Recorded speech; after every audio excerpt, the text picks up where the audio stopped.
in the interest of time, let's get to your specific video essays. So the first one I want to discuss, and I'll leave a link to all of these in the show notes, is the one decommodify housing.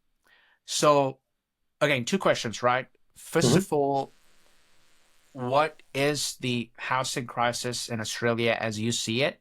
And secondly, what do you mean by decommodify housing? And keep in mind, this is for someone who has no idea, like hasn't looked much into economics and Yep. kind of all of that, just for a neophyte. Yeah, if you could start from there, I do. So the housing crisis in Australia today is basically prices have increased to the point where it's become, nearly unobtainable to really hope to buy a house. Like it's just not feasible for many people, particularly young people. So, and that's increasingly become a thing for the past 20, 30 odd years. Now, there are a lot of crises surrounding that. So there's crises in the building industry, the residential building industry.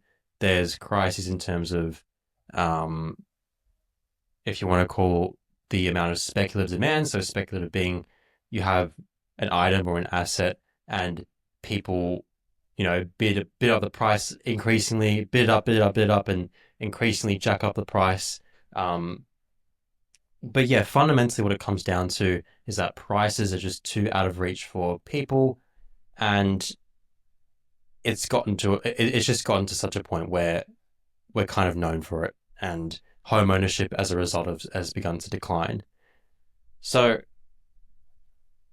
in terms of decommodifying housing, currently a house isn't just your house; it's also most people's biggest asset. It's their biggest source of their net worth. So people when they own a house, even if they're just like a regular person employee that has a job, they're incentivized to want their asset, their biggest portion of their net worth, to increase in value. Now, when you have 60, 70% of the population that think and act like that and have that vested interest in the system, a system of continual price growth, it's kind of like a self fulfilling prophecy where the previous generation they bought their house and then they would vote for, campaign for, support policies that would make it easier to increase the value of their home. For the next generation, sure, the previous one, they got to increase the value of their home and maybe pass it down to their kids. But for the next generation, increasing value in your home means higher prices. And particularly when wages aren't growing like that, that means it's increasingly out of reach for people. So that's commodifying housing. Decommodifying housing is basically saying we want to break that circuit. We want to break that relationship completely. We want housing not to be like a stock you have in the stock market, but more like a personal item you own, like a toothbrush or a mug, right? Or even a car, right? Cars aren't necessarily speculative all the time. In fact, they depreciate over time. So that's kind of the bread and butter of decommodification. Instead of treating your house like an asset or a stock or a share that is supposed to increase over time, that comprises the majority of your net worth, housing instead is a personal item that you own that fulfills your needs and wants, and and broadly speaking, fulfills the community's needs and wants. So that's kind of what decommodifying And not housing is. just a nice to have, an essential need, because at the end of the day, I mean, Oh, you it's need a the way roof you over your head, explain yeah. this. You literally need a roof over your head, right? So Yeah. yeah. Okay, so this is a term you use in the essay. You say there's a fundamental contradiction when it comes to housing in Australia.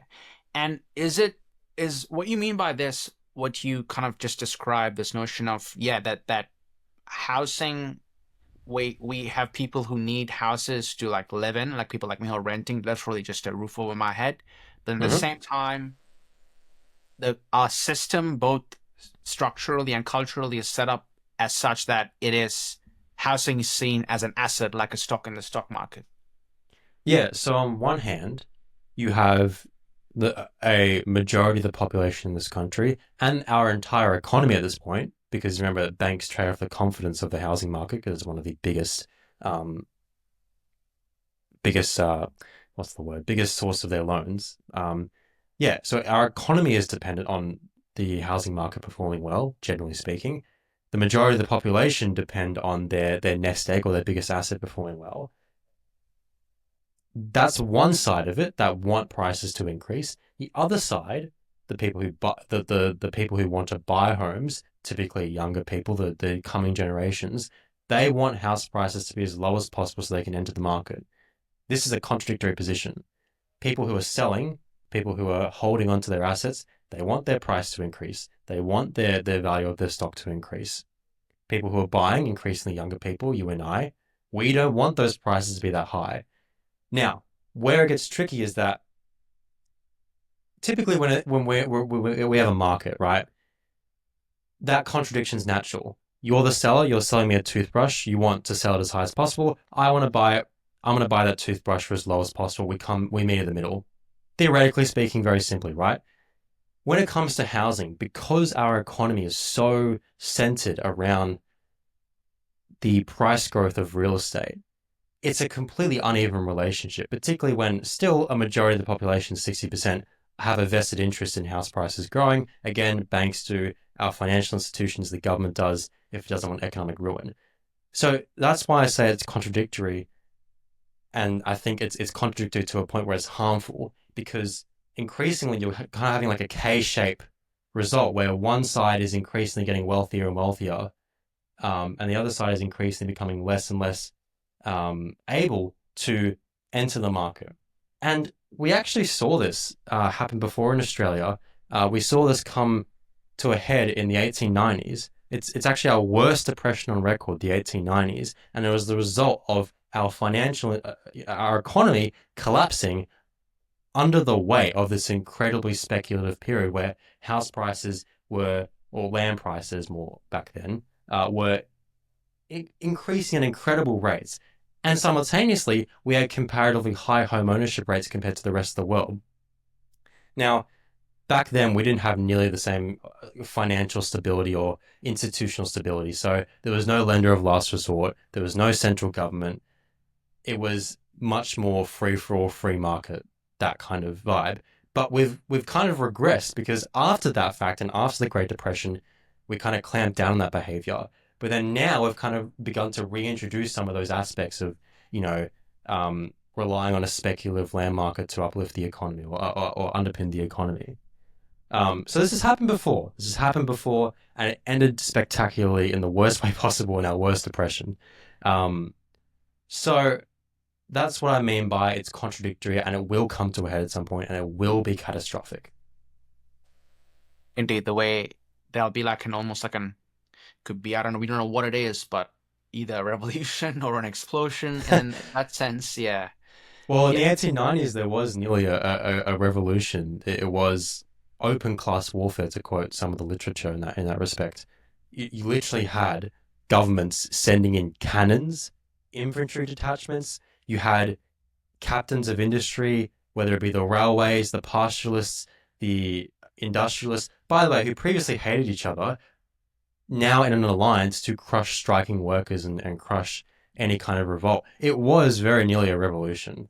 And you know, that's where the Labour Party came from because they thought that the failures of that revolution or the strikes to eventually, bring something new and better was evidence that that kind of revolutionary approach was bust, and instead they decided to go for a parliamentary route, and so that's what created the Labour Party. So yeah, it's interesting to kind of reflect on what has happened before, and history rhymes. So who knows Yeah, what no, that has no, in store no for doubt us. about that, man.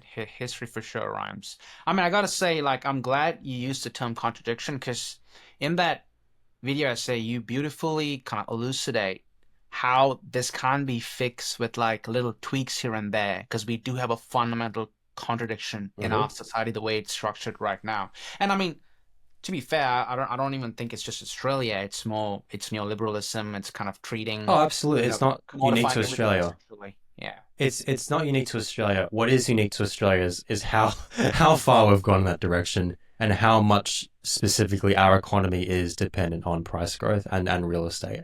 So other economies are a bit more diverse in specifically what they've invested in.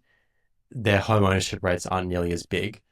Australia is particularly unique in this way, but not like unique in the sense that it's only happening to us, and we're the only ones with this contradiction. We're just like uniquely bad at it. Like that's kind of the problem. But 100%, it's a hallmark feature of global society, global everywhere basically. Yeah, clap it. Yeah.